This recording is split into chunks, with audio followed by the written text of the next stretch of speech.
I mean, I could talk crap about his dad because he was dead. But his stepdad, the guy that married his mom, Stoner, was a real piece of work. Yeah. Something was wrong with Stoner though. Because if you don't just come out like that. When you say something was wrong with like you. Mentally, emotionally, egotistically, Stoner's going to take care of us. He's going to move us into a bigger house and making him clean the floors and stuff like that. And the carpets was already dirty and locking them in the room and and then bashing the mom. Yeah. Like, something got to be wrong with you if you already like a little bit of a bully any way. And then the funeral, you're already at the funeral part. Oh, yeah. And like acting like everything is, I don't know, crazy. I mean, like cool, but I think that could have been Barbara's character development to ease him out of the situation anyway. Even out of the situation Leave him out of the storyline, like, because she kind of, I feel like, had to make him nonchalant about what was happening so his character can fade. Okay, wait, let's jump in. Yeah.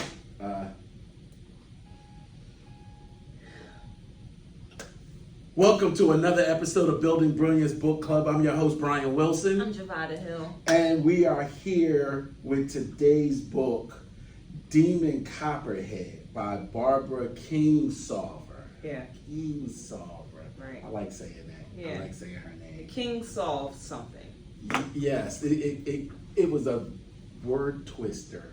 And like this whole thing is character development to me in coming of age. And she is an author. Like, and she wrote like 5 or 6 books before this, but this is the one that really got us. Yes. Not just because it was in Oprah's book club and I guess more like notoriety and stuff like that. And it's really well read on audio books. Like I love when they get great narrators to keep me engaged and do the voices and stuff like that. I like that. But in our side of ourselves too, in our business, it's about character development within our team members, within ourselves. And you said in the beginning was the word that you were waiting for something to happen, but something continuously is happening. His mother died. He's in foster care. He's shacking up with some boys. Mm-hmm. You raking up hay. Raking up hay. So something is continuously happening, and I think in our lives it's a continuous character development. You're waiting for like the big thing, but the whole thing is big. His whole life was big, even from his beginnings. Like I was already terrified for him. I wanted something good to happen, what I thought was good, but then it was like, why did the author make him want to write or draw? Like, some people can draw, some people cannot draw, but why do you think that she gave him the gift of drawing? I think that came out of him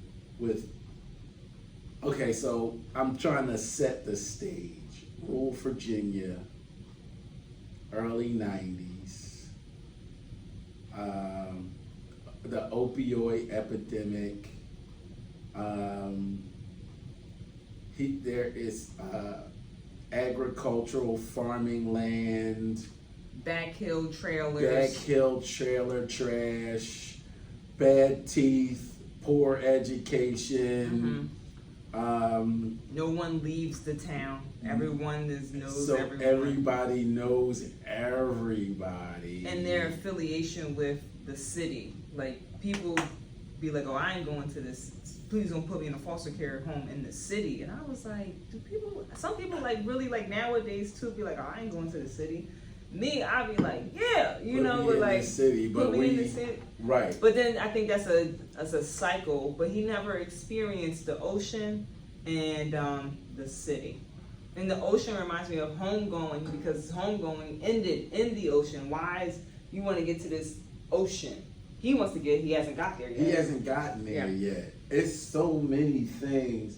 I paralleled well, I tried to parallel his upbringing to my own to kind of get a comparison, of what it had to be like growing up, because I was a single parent, I was a one parent kid, and I found stuff to get into. Good trouble, bad trouble, whatever. You know what I mean? I was just kind of like all over the place. I looked at some of the horrors and pitfalls for him, but he probably didn't see it as horrific. I guess because I'm looking back, and I'm going, no, don't do that, or don't go there, or don't hang with this person, or don't hang with that person, or avoid this situation. But he didn't really have an option. He didn't really there was have 10 an people option. in town. That was it, right? And I mean, his best friend was, what was his best friend's name? Maggot, right. He was a goth kid now. Yeah, it was a little different, So. But I'm happy that they included that, and he went back and he had like 2 earrings in his lips and his black, makeup. He was like, what the hell? Yeah. What's going on with you? But what is his grandparents going to say? Like, they tired. Like, they don't want to like fight. And then I think of like the perspective of, right now he's in Agnes' home, which is like a mansion, the coach's house, and how he ended up back where Fast Forward kind of was, and about the foster kids that transitioned through my mother's house, and it's like, oh, what are you, sisters now? Oh, okay, sure, we're sisters. Yeah, we're sisters, and to experience like all of these new kids and what do they think they experience because they've been in homes, and like the older you get, like nobody want no old kid, and being like, I can get it because I lived it, and in a moment of time it was like, yep, those are my brothers, and then there weren't, and now you're back to the only child, and it's something I can relate to with Damon Copperfield. Yeah, because they kind of transition in and transition out. But what really makes family? I think the not, I don't want to say like, I want to say ups and downs, but is it an up or is it a down? It's your perspective that it's an up or a down, but it can just be, it just is. Power versus forces, like, is your point of view or whatever. It's just is. Life is. It's not good or bad. It's just is. It just is, and just being. Yeah, it's your perspective. If I'm successful or I'm not successful, you just are. Yeah, so I think experiencing. It's just an experience. Yeah. So the family he's been with, even the people that made him work, and got their car repoed, Macabres. They were his family for a little bit of time, and they put him in a doghouse and hid the snacks. Like, they were his family. Yeah. Because they are with him, they're sharing with him, they're sending him to the pawn shop. Yeah. They like, yo, send her in if she want to right. do a man's job. And like that whole town is his family. Wow. I never looked at it from that perspective because I didn't have that community. Like, literally, it was a box. It was me, my mother, my brother, my aunt, my grandmother, my cousin. That was it. Mm-hmm. So I didn't have like a whole host of aunts and uncles and a trillion cousins running around all over the place. You know what I mean? We just kind of bopped around. So I'm looking at him, and I guess they're all his family. Yeah. Do you know what I mean? In some weird way. Yeah. Because he found a way to relate and connect to them all, good, bad, ugly, or indifferent. Yeah. And I think the artistic part was his own form of self-expression and creation in all of the madness. Because I really saw his growing up as madness. Maybe he didn't see it that way. Like, did you get to the part where he got robbed by the old lady? Yeah. And she went into the stall. Oh, that was terrible. That was terrible. But I can see I that was happening freaking out for him in real life. Yes, he's I so can small, see that. Yes, and she's a con artist. She's good. an old con artist, Yeah. so she was real good. She's real good. She's like men's bathroom. She's going in and hovering over. And hovering over the stove, over like, the stall. I'm like, lady, what are you doing? This is. I'm like. But he made it. He made it out. I mean, he lost all his money.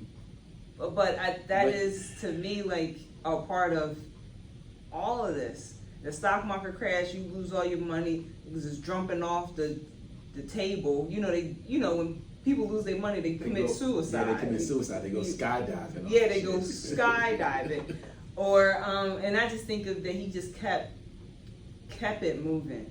He was like, all right, I ain't got no money. I was like, Javada, could you hitchhike? From where did he go? He went to go find his grandmother. Yeah. Yeah, because he was. You know what I found interesting, that he was really stuck on this concept of his dad, who he never met. Right. You are too. You were. Yes. Right. Yes, I was. Well, I was in pursuit of. He was too. He was, but he created. It seemed like he created an imagery of him. That's the thing that yearned him to go find his grandmother. Because he didn't go seek his mom's people, who were probably there. His mom was a foster kid. Oh, that's right, she was. Oh, yeah. So she didn't have kin so much.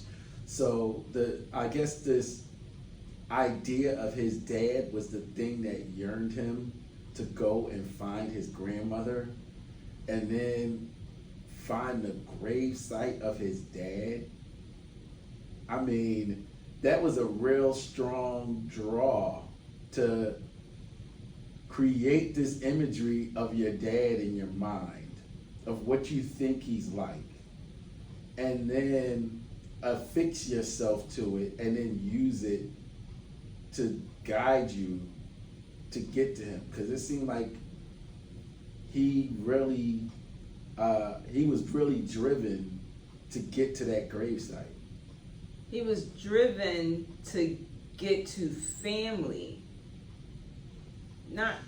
He didn't get to the gravesite until he met the grandmother. Right, but the whole drive was the dad. But he knew that the grandma was there, and I like how the grandma was stable.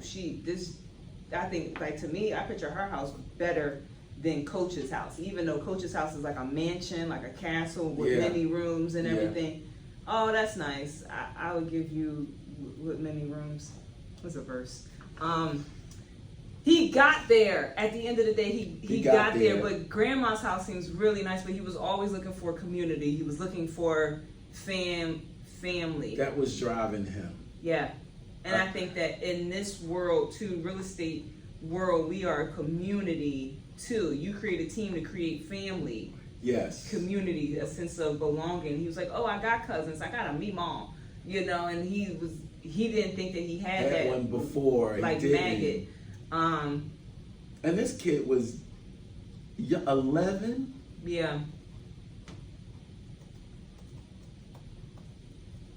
But he still had weird relationships with girls. I didn't understand that. The fact that, was Angus a girl? Yeah. Yeah. Angus was a girl at the end of this. What was her other? Agnes. Agnes is her female name.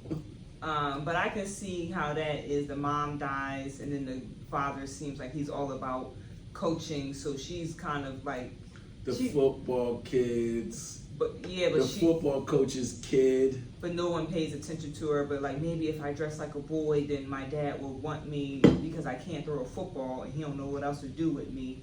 But now I just feel like she's but she's brilliant. But she's like, I don't know how I pictured her. Like, at first I thought that not that she was like trans, but like she was just like.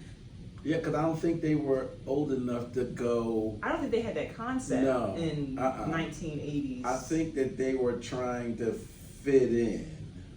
Yeah, but she invited a boy over to play games, and he invited girls over to do math homework or whatever. So, you know, sometimes there are girls that just hang out with guys, but I still think that at her heart she's a girl. Yeah, I think she has. Well, I mean, she was a girl surrounded by guys, like football guys or guys, and her dad is a football guy, so they're all, you know, rah, rah, right? You and know? She's not like that, but then she's like, how do I fit in? So maybe she had to find her place to fit in. Right, and she created a whole new identity.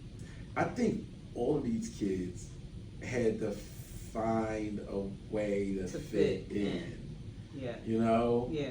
And are we still trying to fit in?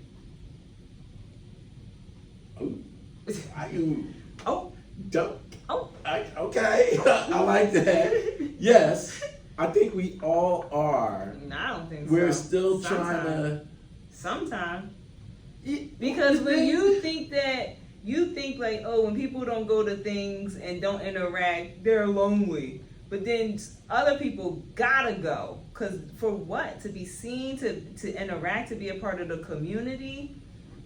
Yes. I'm just challenging your point of view, because you know how you feel when Statler don't show up. Because I think it's bad. I think it's lonely. I do. I feel the same way with Eric, because I'm like, as much as he's in the office, me and Eric live here. Yeah.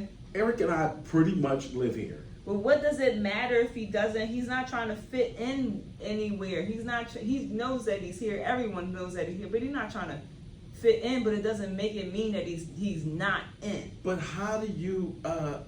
There's a part of me that being here feeds, just like being in this book club every Tuesday.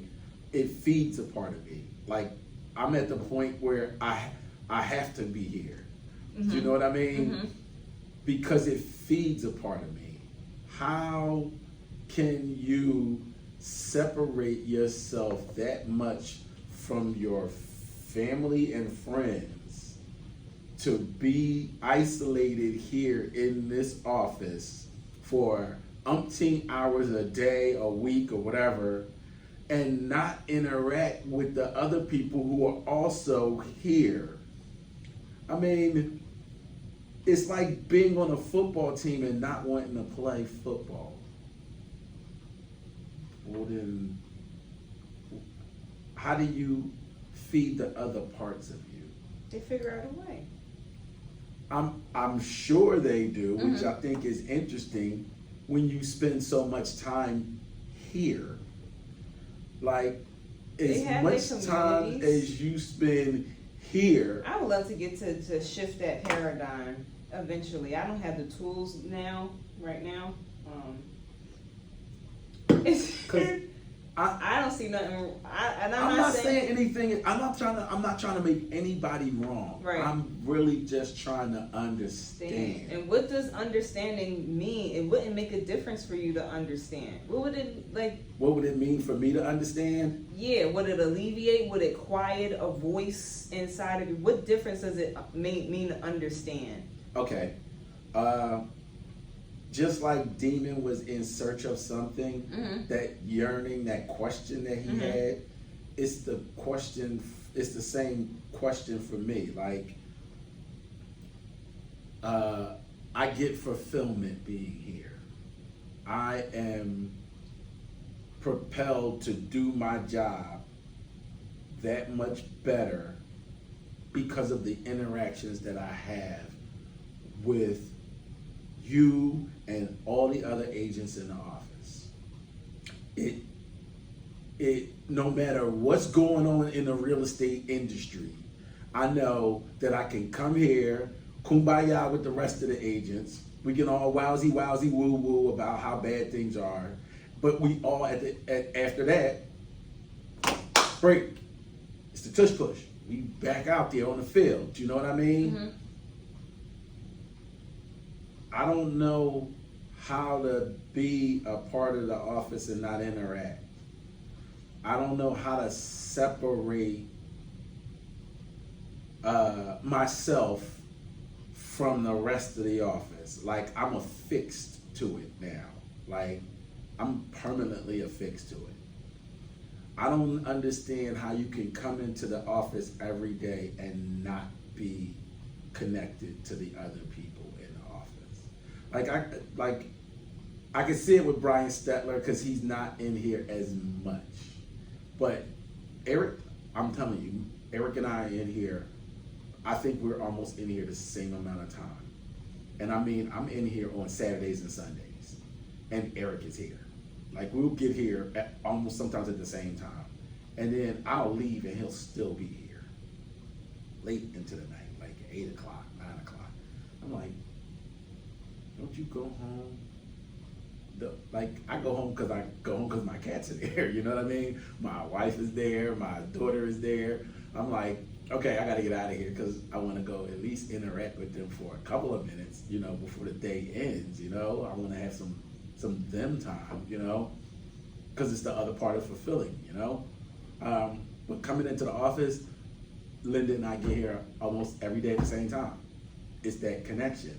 I spend 5 minutes talking to Beth. I spend time talking to Daryl. I spend time in Linda's office. I spend time with Stacy. I love hanging out with Carol, you know? I just go to Title just to hang out in the Title room, you know? Just to be a part of a conversation. It's somebody's birthday. Let's meet in the kitchen. Let's cut cake, bake bread. You know, let's have some time separated from work. Demon was a part of, but was an observer in everybody's life. Like nothing. I don't think he completely connected to anybody except Maggot. I think Maggot was his soul connection, and Maggot's family. I was going to say, yeah, to that, but Emmy. Oh. But Emmy is Maggot's family, they're cousins, but I think he connected to Emmy. And he's starting to connect to like women, the girls, because he's in 8th grade, 6 feet tall. Yeah. Maybe a handsome guy. I think he's handsome. He's got a football type stature a little bit. Tight end or whatever. Yeah. Whatever. But okay, and it's people are a network of conversations. They are a network of you know, I can pull your car. I know who you are by the conversation that we are having, what you say out of your mouth. And I like how he's resilient and definitely persevering. I like how his teachers are helping him become into the gifted program. And it's, you know, as I look back over my life, you know, and I look back and I was like, some of those classes, I was like, I can't be in these goddamn classes. These kids are retarded, you know. But then it's like you get put into those accelerated and those honors classes, and then it's like, oh, now I'm the only one in here, and this is something else you got to deal with. But I'd rather be here than in there because you don't get shit done in those classes. And then looking back at like, oh, I was thankful for those teachers that, you know, escalated me and honed in on things, and it was like, oh, you need to get removed. You need to move your seat because I would get into the bad, not the bad kids, but they were allowed to be bad, and I wasn't so much allowed to be, but I loved those bad ones. You know, they were free. It was freedom. They were free. Right. So tell me this, like, so it's 2 questions here.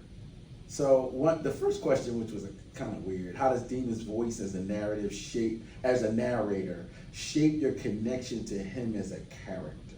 The narrator makes it seem like it's like, I want to say hillbilly South, but they said hillbilly, like people call you hillbilly, but you take it on as a power source. As a power source, I like the that. N-word. Yes. Yeah, you take it on as a power. But I think the narrator makes it sound like he's real hillbilly-ish, but the narrator is from Kansas anyway, so it's not too far off of Southern stuff. But I think that it might, I don't know if he's stressing the hillbilliness in him.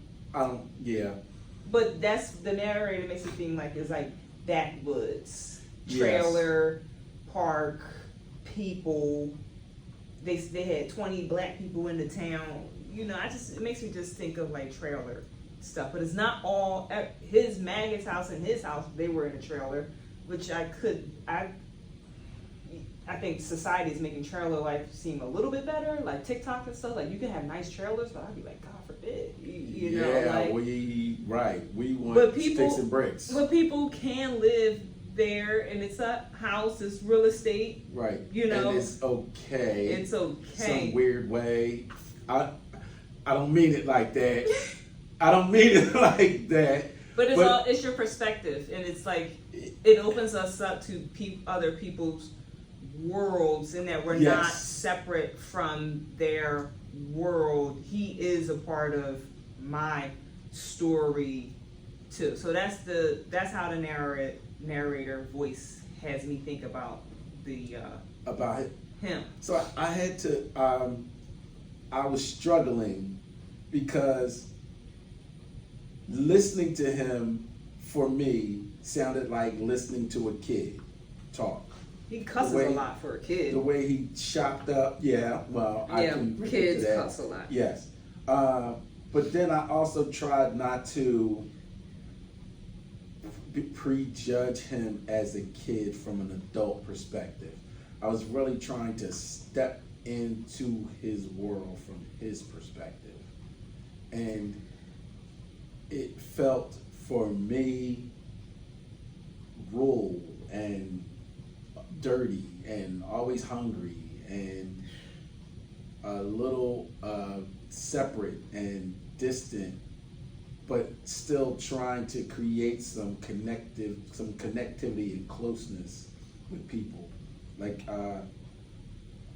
I did not see at any point any real connection with anybody. Like I have a connection with my mother and my grandmother. Those are like the closest people to me. Even though my grandmother is going to glory, they're still like the closest people to me, right? Mm-hmm. I didn't see any real close connections for him. He seemed like an observer of his entire life. And while things affected him, like his mother's death affected him, but he spoke about it. His anger was real at her, but he didn't take on the anger. He didn't let the anger of his mother. It didn't seem like he let the anger of his mother's death affect him. I mean, yes, he was angry at her.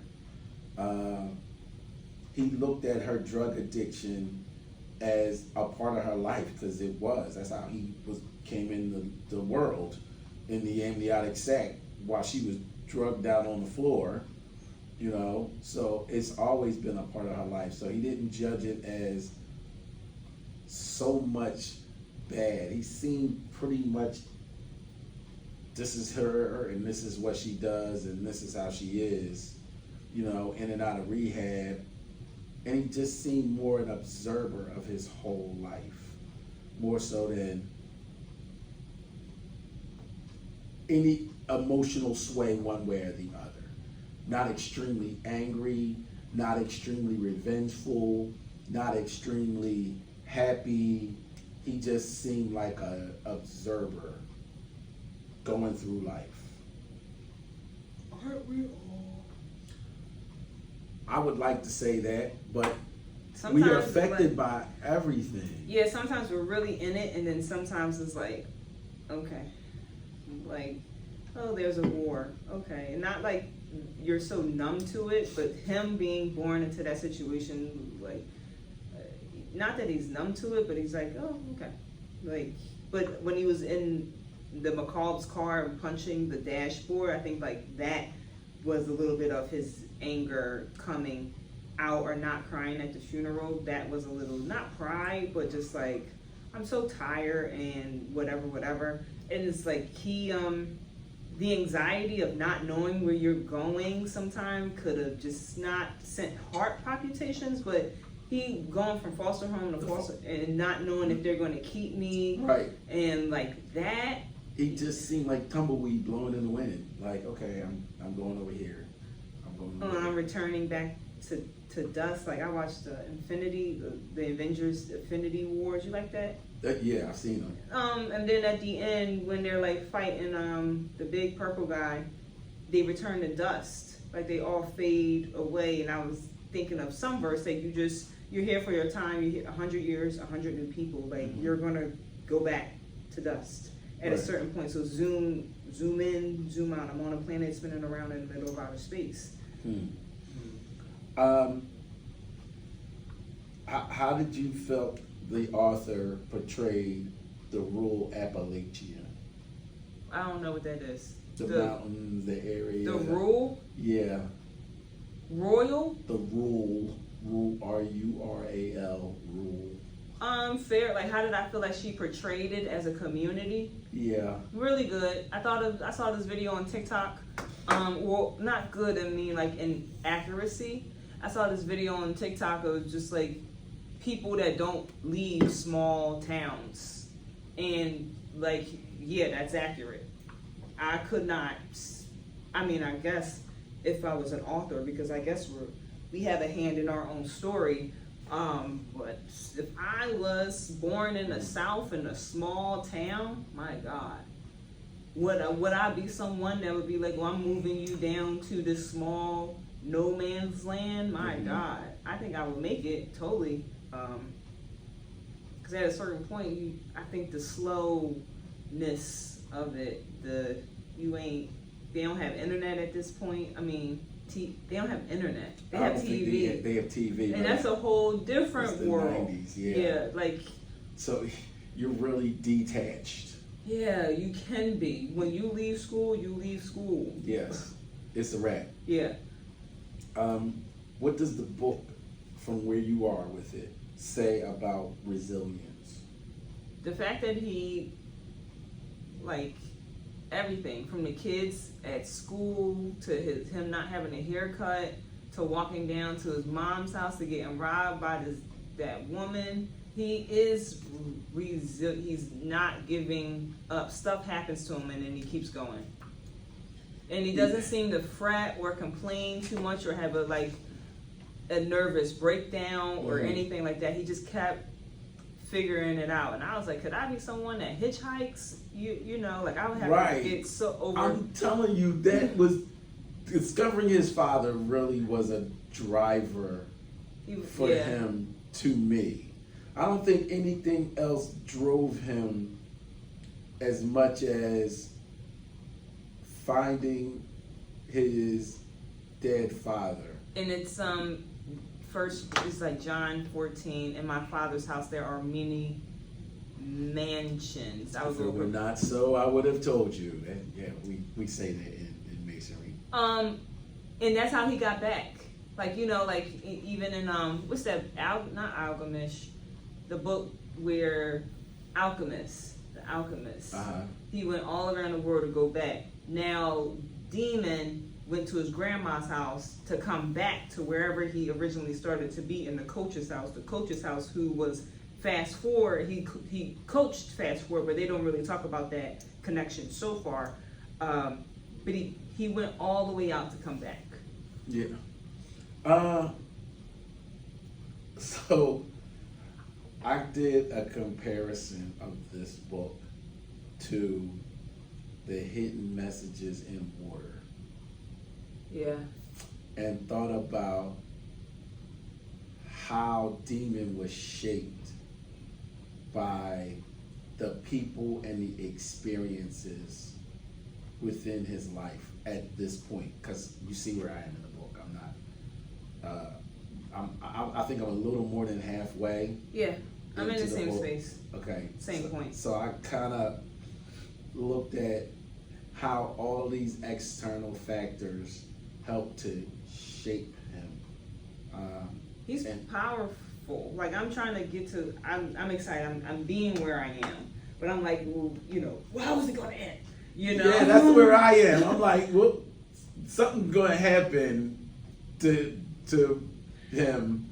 Something, either I would like something good to happen to him, Like he goes on to be a doctor or a lawyer or something, or a An real estate artist. agent or an artist Yeah. or something. Yeah. I just don't know what's going to happen to him. And that is where we need to be okay with not knowing. All right, yeah, I'm not mashing the gas. I'm mashing the gas because I'm like, all right, something's. We said we were at peace at the red lights. That we were breathing at the red lights. We did. Right. Are we Okay. still carrying that? Mashing the gas. Okay, I put the car in neutral. Sure. And I'm like, revving the engine. Peace be still. Yes, I'm trying to be there. Okay. Compare this book to something else that we've read. Homegoing.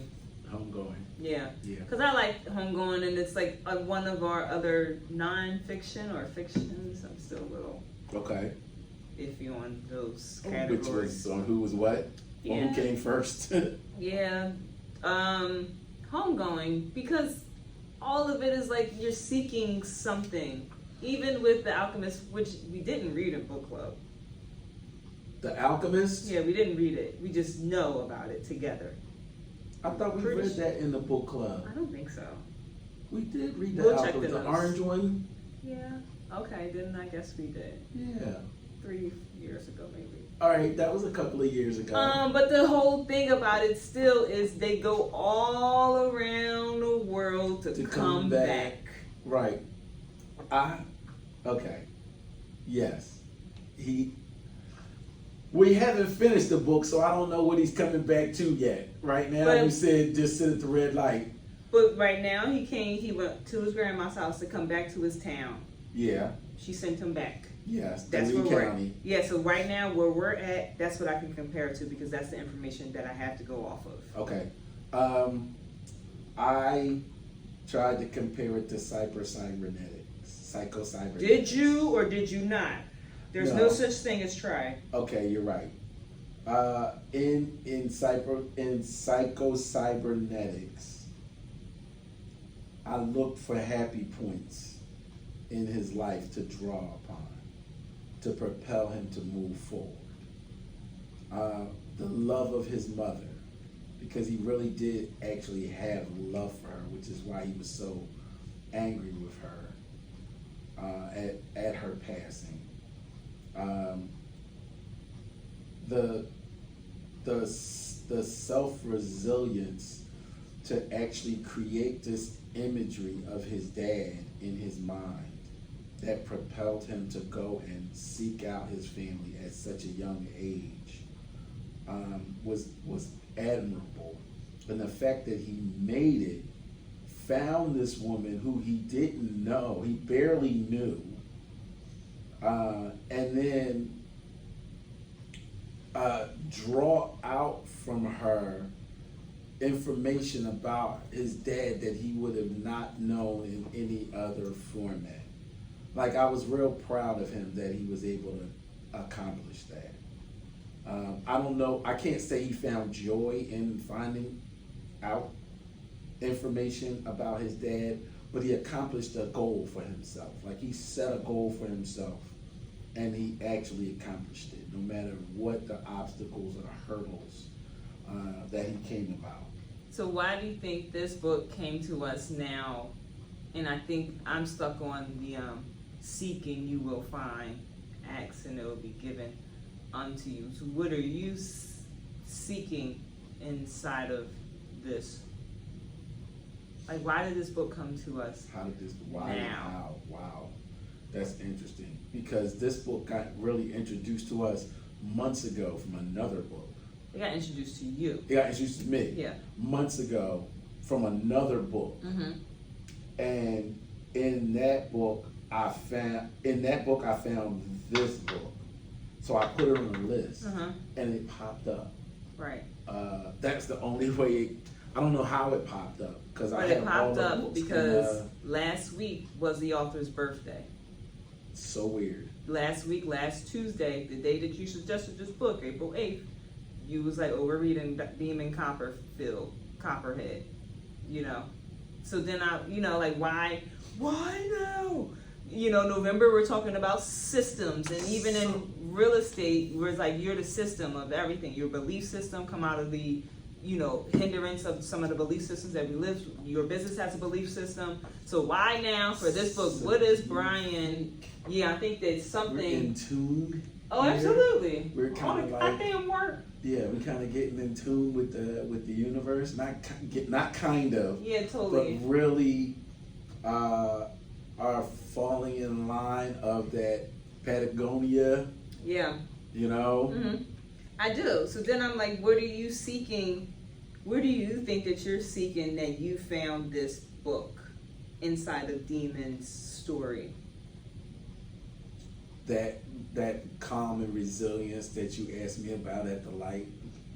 Oh yeah, I can see that. Yeah. I think in finding peace at the light, I'm finding some peace within myself. Right. And then I almost see Demon a little bit as stoic. Yeah. The way he's able to identify people, non-emotional, and then see them where they are. I won't say respect them where they are, because that's judgmental. But I think he's calmed himself in relation to the people that come in and out of his life. Yeah. I think people are like stars, and some stars are brighter than others. And he's identified those bright stars in his life and how they've affected him. Like the girl that he really liked, that he liked making her smile. Relative to the kids in why can't I pronounce his name? I don't know. Cheater's house. I don't know. It's tough. The other foster kid, the other foster home, with where all he's the with boys. Fast Forward Yeah. and Shipwreck. I don't know. he doesn't adapt their personalities. Yeah. He doesn't. He's not a follower. He doesn't seem like a follower in any way, shape, or form. He knows who he is, and then I think he's learning who he is, because he's only a kid. But he's learning who he is in relation to other people. And I like that in that I heard, to me, to answer my question for you is learning who you are too in relation to other people. You are learning yourself as calm and peace compared to, I gotta be ready to jump out the bed because I'm about to go somewhere. Yes, I don't have my sneakers on now. Yeah, we jumping from house to house. So then now we talked about that little kid, how to calm that little kid, and then now we're reading a book of a little kid that is in foster care that is jumping from house to house. Like, did you call this book up and you summoned it? Because this boy is resilient, and he, like you said, observant. He's not taking on anybody else's, because he knows who he is, and then you know who you are. Because if we admire stuff in people that we like in ourselves. So if you admire that he knows who he is, then you admire that you know who you are too, because you're the mirror effect. Yeah. So that's what I'm hearing inside of your sharing, and I think that Demon is stronger than sometimes the Ivy League kids and everything, because he's been through so much, and at such a young age. In such a young age that when he grows up, kind of nothing really phases him because he's been through it. But somebody else, your finances tank, you ready to jump off the building. For him, his money was stolen by this woman, right. He walked the street eating a half an apple. Yes, shoes busted, right. Smelly and everything. And he went through all of those stages. You could be a bum, you could be a businessman, he could be all those people. I'm not separate from the man that's laying on the steaming thing and I want to give them a bed. He is a a book. He is me. I kind of likened his desire, his hunger for not just fulfilling the stomach. He was really hungry for something else.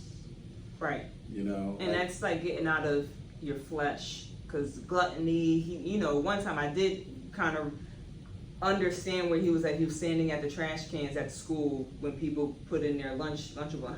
How dare you waste that?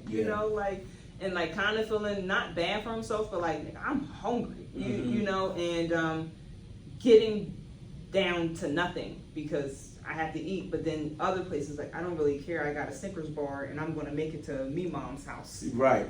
I'm gonna get there and that's all I got. Yeah. This is it. And knowing that she's gonna feed, he didn't know, but they fed him so well. Each time there was like a feast and they fed him wherever he went. That's really nice that wherever he was going, he could have been empty, but he got to that next house, like the abolitionists and the slave owners. He didn't have any fear of not getting there. Like that didn't seem to exist in him. This is good. Mm-hmm. He just said, he pointed himself in a direction and said, okay, this is where the wind is going to take me. This is where I want to go. This is where I want to be. And he kind of just, it happened for him. And that's good because, this is Holy Week and everything, and Palm Sunday was, Sunday, and then we got the Resurrection Sunday, we got Easter, and we're reading this coming of age of this man kind of walking by faith wherever he goes, and things just keep hitting him and hitting him and hitting him, and he kind of keep rising. He just keep rising. Yeah. I haven't seen anything yet in the book that states that he's not going to get through. I'm still chapter 30. Yeah. But I'm quietly rooting for him, but I just don't know where he's going. Like I guess it's too early in the book or he's too young to have a destination. And then why within yourself do you need to know? It's like we are being with where he is, and then it's like, where is it going? Where am I going? But then it's like, just be where he is. Where is he going? And then why do we need to know how the story unfolds? Because I'm there too, a little bit like, what's going to happen to him. But then it's like, we are enjoying where we are in the story. Yeah. And stuff, and like, oh, my heart kind of drops. It was like, this didn't happen to Yeah. him. He wants to see the ocean. He doesn't get to see the ocean. It was like, but you have so much time to see the ocean, Yeah. You have so much time. Yeah. No one knows the hour nor the day. Yeah. Right. No one knows the hour nor the day. Right. But we hope, I guess that is a good point in the story, that we hope that he gets to see the ocean in our time frame of reading it, because we don't know. Right. It's 60 chapters. We Yeah. don't know if we're ever 20-minute chapters, 30-minute chapters. Yeah, they're not long. They're not long, but we don't know if he's ever going to get it to see the ocean. But we kind of hope that we read that he sees the ocean in our journey with him to fulfill our hope of knowing or something. Because so should we be placing that on ourselves, or should we just be enjoying where we are with him in the story? The latter. Okay. Because our conditions create rigidity, because we want to see something, then now we're fixed on it, right? And now we're starting to listen for different. that, compared to just listening for what's being sitting at the said. light. Yeah. Sitting at the light. Open and shut. You know what's interesting about that whole concept about sitting at the light? We have to develop that kind of calm in our business, in our industry. This light's not moving. What the hell? I got that Philly impatience, damn it. The hell's going on here? Something's wrong with the light. I think it totally is within our lives, just to be with what is so. And it's like our perception is like, oh, this is wrong. This is right. This should happen. And then you create a box, like you say, my mom, my grandma, my cousin, But then you got the whole world. It's like all these other people are your family. They are your community. Yes. But this box is really my family. Like, no, we open it up. Let's like open it up. So yeah, sitting at the light, I guess, is our theme for April, and even in your business, like it's go time when it's go time. But like, who's in control here? And I be thinking I am in control. Yeah, no, like, we're not. What do you say? Peace, be still. Peace. Yeah. And know that Yeah. I am. And I was like, I know. Yes. Trust as a way of So being. Demon is kind of helped me to develop that peace at the light, you know, and become a little more stoic, less emotional. And let the things that happen come through and then release it. Like not holding on to this deal fell through, I lost it, and then you gave it to like in and out compared to like holding on to some of the stuff that's happened to him so he can move, his spirit can be free. Mm-hmm. So you can keep going forward. So we like this book. Yeah. Because Demon, I was like, oh, this is going to be a demonic story. That's what I thought too. I know. The but name does not fit the book. And then it's like based on David Copperfield by Charles Dickens. And I was like, do I want to read that? And I was like, oh, that was written in the 1850s. But like people, you either recreate something else or find an era in a different way of thinking.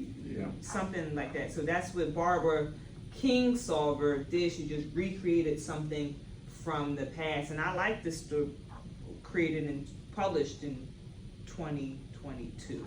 Yeah, this was so it's a little more relevant to the time. Yeah, like I thought it was a long time ago, but it's within our lifetime. Like I thought it was like the 50s or 60s or 40s or something. Right. But it's like within our time frame. So this kid was 11 in the 90s.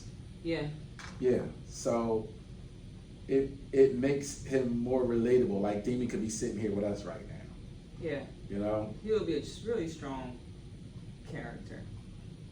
And we're all playing a role here. Yeah. You know? Yeah. Character development, yes. So you're playing the role of being a team leader and being interactive.